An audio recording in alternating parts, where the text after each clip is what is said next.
राजू मला म्हणाला, मॅडम तुम्ही एकदम बिंदास्त राहा, मी तुमची सगळी इच्छा पूर्ण करेल. माझं नाव नेहा आहे. मी एक 35 वर्षांची विधवा होते. मी आज पहिल्यांदाच विधवा असून देखील माझ्यापेक्षा वयाने लहान असलेल्या एका तरुण मुलाला माझ्या बेडरूममध्ये बोलावलं होतं. त्या हालतमध्ये मला बेडवर खूप लाज वाटू लागली होती, कारण त्याच्या आणि माझ्या वयात खूप अंतर होतं. परंतु ही चूक मी कधीच विसरू शकणार नव्हते, कारण ज्याला मी लहान मुलगा समजत होते तो तर मला विधवा होऊन 12 वर्ष झाली होती. माझा नवरा मला सोडून गेल्यापासून मला पुरुषांमध्ये काहीच आकर्षण राहिलं नव्हतं. माझ्या नवऱ्याच्या अचानक मृत्यूमुळे मी स्वतःला त्याच्या बिझनेसमध्ये आणि माझ्या लहान मुलाला सांभाळण्यामध्ये बिझी झाले होते. माझ्या ऑफिसमध्ये मी रोज नवीन नवीन पुरुषांसोबत काम करत होते, तरी माझं मन कधी भटकलं नाही. मग आज असं का? आज राजूला बघून मला असं का वाटलं? माझा नवरा गेल्यापासून मी स्वतःकडे कधी लक्षच दिलं नव्हतं. माझ्या भावनांचा मी कधी विचारच केला नव्हता. एक दिवस माझी जुनी मोलकरीण मालतीने अचानकच काम सोडलं. मला आता नोकराशिवाय जमत नव्हतं, कारण माझा सगळा वेळ माझ्या बिझनेसमध्ये आणि माझ्या लहान मुलाला सांभाळण्यात जात होता. घरची कामं करणं माझ्यासाठी खूप अवघड काम होतं. म्हणून मी मालतीला म्हणाले, तुझ्याच ओळखीचा आणि विश्वासू नोकर मला बघून दे. मग तिने राजूला माझ्याकडे पाठवलं. त्याला पहिल्यांदा बघितल्यावर मला तो चांगला वाटला. त्याला बघून माझ्या मनात प्रेमाच्या भावना निर्माण झाल्या होत्या. मी मागचा पुढचा कसलाच विचार न करता राजूला कामावर ठेवलं. तो सकाळपासून 5 वाजेपर्यंत माझ्या मुलासोबत असायचा. संध्याकाळी नाईट कॉलेज करायचा आणि रात्री घरी आल्यानंतर जेवून आम्ही दिलेल्या क्वार्टर्समध्ये जाऊन झोपायचा. माझं आता त्याच्याकडे मन आकर्षलं होतं. मला एक मोठा दीर होता. तो परदेशी राहत होता. तो त्या दिवसात इंडियामध्ये आला होता. तो माझ्या मुलाला म्हणाला, तू माझ्याकडे आलास तर मी तुला पक्का बिझनेसमॅन बनवीन. बिझनेसमधल्या छोट्या छोट्या गोष्टी तुला शिकवेन आणि तुझी खूप प्रगती होईल. पण मला वाटत नव्हतं की माझ्या एकुलत्या एका मुलाने माझ्यापासून लांब राहावं, कारण मला त्याच्याशिवाय या जगात दुसरं कोणीच नव्हतं. पण माझ्या दीराचं बोलणं त्याच्या मनात ठसलं. तो आता मोठ्या बिझनेसमॅनची स्वप्ने बघू लागला होता आणि त्याने अखेर माझ्या दीराचंच ऐकलं आणि आमचा बिझनेस माझ्या हवाली करून तो माझ्या दीरासोबत निघून गेला. त्या दिवसात मी खूप एकटी पडले होते.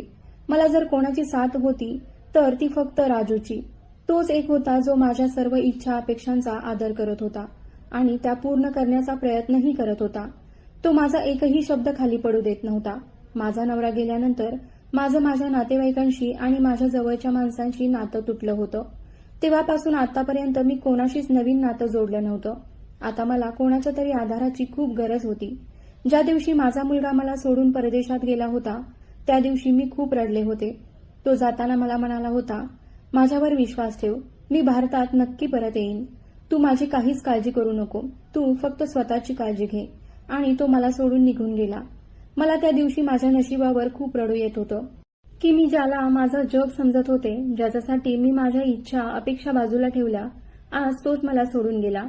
मी माझ्या खोलीत बसून माझ्या मुलाच्या आठवणीत रडत होते. आज मला माझ्या जीवनातील सगळे चढ उतार आठवत होते. मी माझ्याच विचारात मग्न असताना राजू तिथे आला आणि मला समजावून सांगू लागला. मी आतून पूर्ण तुटून गेले होते. मी राजूच्या गळ्यात पडून रडू लागले. त्याने माझे डोळे पुसले आणि माझ्या डोक्यावर हात फिरवत मला शांत करू लागला. आज मी पहिल्यांदा राजूकडे निरखून पाहिलं होतं. तो गेली 4 वर्षे आमच्या घरी काम करत होता, पण आज तो मला एक मजबूत शरीरवृष्टीचा माणूस वाटत होता. मग मी त्याला माझ्या मनातलं सगळं दुःख सांगितलं, पण त्याच्या आणि माझ्यात जे अंतर होतं ते आम्ही दोघेही मिटवू शकत नव्हतो, कारण तो एक नोकर होता आणि मी त्याची मालकीण. त्या दिवसापासून आम्ही दोघे एकमेकांची खूप काळजी घेऊ लागलो. राजू आता एका नवऱ्याप्रमाणे माझी काळजी घेत होता.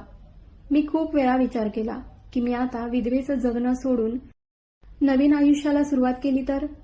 मी राजूकडे बघून विचार करत होते की एखाद्या बाईला अजून काय हवं असतं की जो पुरुष त्या बाईला इज्जत देईल आणि तिचं मन समजू शकेल. पण त्या जीवनाच्या टप्प्यावर मला एक तरुण मुलगा होता आणि मी आता 40 वर्षांची झाले होते. असा विचार करणं हे एक माझ्यासाठी फक्त स्वप्नासारखं होतं, कारण राजू माझ्यापेक्षा वयाने खूपच लहान होता. तो आता वयाने माझ्या मुला एवढा झाला होता. त्याने प्रत्येक दुःखात माझी साथ दिली होती, त्यामुळे माझ्या मनात त्याच्याबद्दल प्रेम भरून आलं होतं. आणि एका बाईला एक वेळ अशीही येते की ती पूर्णपणे एकटी असते आणि तिला तेव्हा कोणाच्या तरी आधाराची गरज असते. एवढ्या सगळ्या संपत्तीचं ती काय करेल जेव्हा तिला कोणाचा आधारच नाही. त्याच काळात राजू माझी खूप काळजी घेत होता. माझ्या मनात आता त्याच्याबद्दल भावना निर्माण होऊ लागल्या होत्या, ज्या की माझ्यासारख्या म्हाताऱ्या बाईला शोभा देत नव्हत्या. आता जेव्हा जेव्हा राजू माझ्यासमोर येत होता तेव्हा तेव्हा माझ्या त्याच्याबद्दलच्या भावना उफाळून वर येत होत्या. माझ्या मनात एक वेगळंच वादळ उठत होतं. मी कुठल्या शब्दात त्याला सांगणार होते की मला तुझ्यासोबत लग्न करायचं आहे. मी आता काही ना काही बहाण्याने त्याला स्पर्श करण्याचा प्रयत्न करत होते आणि त्याला ते समजतही होतं, पण तो जाणून बुजून समजत नसल्याचं नाटक करत होता. आता मला त्याच्याशिवाय जीवन जगणं असह्य झालं होतं. मग एक दिवस मी विचार केला की काहीही झालं तरी मी माझ्या मनातील भावना त्याच्यासमोर मांडून बघते. तो रोज माझ्या घरी हिशेब मांडण्यासाठी येत होता. त्याला बघून रोज माझ्या मनात त्याच्याबद्दल प्रेम जागृत होत होतं. मला आता एक गोष्ट कळली होती की विधवा बाई एक असामान्य बाई नाही. तिनेही दुसरं लग्न करून आपलं घर बसवलं पाहिजे. माझ्याजवळ बंगला, गाडी, नोकर चाकर सगळं काही होतं, पण मला समजून घेणारा आणि माझी काळजी घेणारा जीवनसाथी माझ्याजवळ नव्हता. आणि या वयात सर्वात जास्त जीवनसाथीचीच गरज असते. असाच एक दिवस राजू माझ्या घरी फाईल चेक करून घेण्यासाठी आला होता. मग मी त्याला विचारलं की माणसं म्हातारपणात लग्न करू शकतात का, यावर तुझं काय मत आहे. तेव्हा तो मला म्हणाला की का नाही, कारण माणसाला जगायला फक्त पैसाच नाही तर एका जीवनसाथीची खूप गरज असते, जो म्हातारपणात त्याचा आधार बनेल. आता राजूने माझ्या मनातली गोष्ट बोलली होती. मला आता थोडी थोडी आशा वाटत होती की तो माझ्याशी लग्न करायला तयार होईल. तोही मला म्हणाला होता की तुम्ही 40 वर्षाच्या असून तरुण वाटता, तुमच्याशी लग्न करायला तर कोणीही आनंदाने तयार होईल. मग मी त्याचं बोलणं थांबवतच म्हणाले, मग तू करशील का माझ्याशी लग्न. तेव्हा तो तिथे शांत झाला आणि पुढे काहीच न बोलता तिथून निघून गेला. मला वाटलं त्याला माझ्या बोलण्याचा राग आला आहे, कारण तो 30 वर्षांचा होता आणि मी 40 वर्षांची. तो का माझ्याशी लग्न करून त्याचं आयुष्य बर्बाद करेल.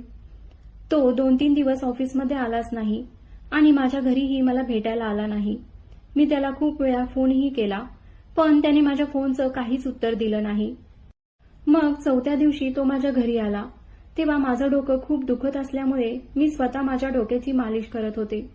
मग त्याने माझ्या हातातून तेलाची बाटली घेतली आणि माझ्या डोक्याची मालिश करू लागला. मला त्याचा स्पर्श मोहित करणारा होता. मालिश करत करत तो मला म्हणाला, मॅडम, खरं सांगायचं तर तुम्ही मला पहिल्यापासूनच आवडत होता. मला तुमचं खूप वाईट वाटतं. तुम्ही तुमच्या मुलाला वाढवण्यात सगळं आयुष्य घालवलं आणि तोही तुम्हाला एकटीला सोडून निघून गेला. माझंही या जगात जवळचं असं कोणीच नाही. मी तुमच्याशी लग्न करायला तयार आहे. त्याचं ते वाक्य ऐकून मी खूपच खुश झाले. त्या दिवशी पहिल्यांदा मी एका पुरुषाला माझ्या बेडरूममध्ये येण्याची परवानगी दिली होती. त्या रात्री मी त्याला माझ्याकडेच थांबायला सांगितलं. त्याने माझ्या प्रेमाची सगळी कसर भरून काढली होती. दुसऱ्या दिवशी मी माझ्या दिराला फोन केला आणि त्याला म्हणाले, मी लग्न करत आहे, पण माझा मुलगा माझ्या दुसऱ्या लग्नाला तयार होणार नाही. तेव्हा माझा दीर मला म्हणाला, तुम्ही योग्य निर्णय घेतला आहे, यात चुकीचं काहीच नाही. मी त्याला समजावून सांगेन, तुम्ही लग्न करून तुमचा सुखाचा संसार करा. मग मी राजूसोबत लग्न केलं. ही गोष्ट जेव्हा माझ्या मुलाला समजली तेव्हा तो माझ्यावर खूपच नाराज झाला होता आणि माझ्या रागामुळे त्याने तिथेच परदेशात कायमचं सेटल होण्याचा निर्णय घेतला. मला खूप दुःख झालं, पण राजू माझी काळजी घेतो. त्याने माझा बिझनेसही खूप चांगल्या पद्धतीने सांभाळला आहे. आता मी त्याच्यासोबत सुखाने माझा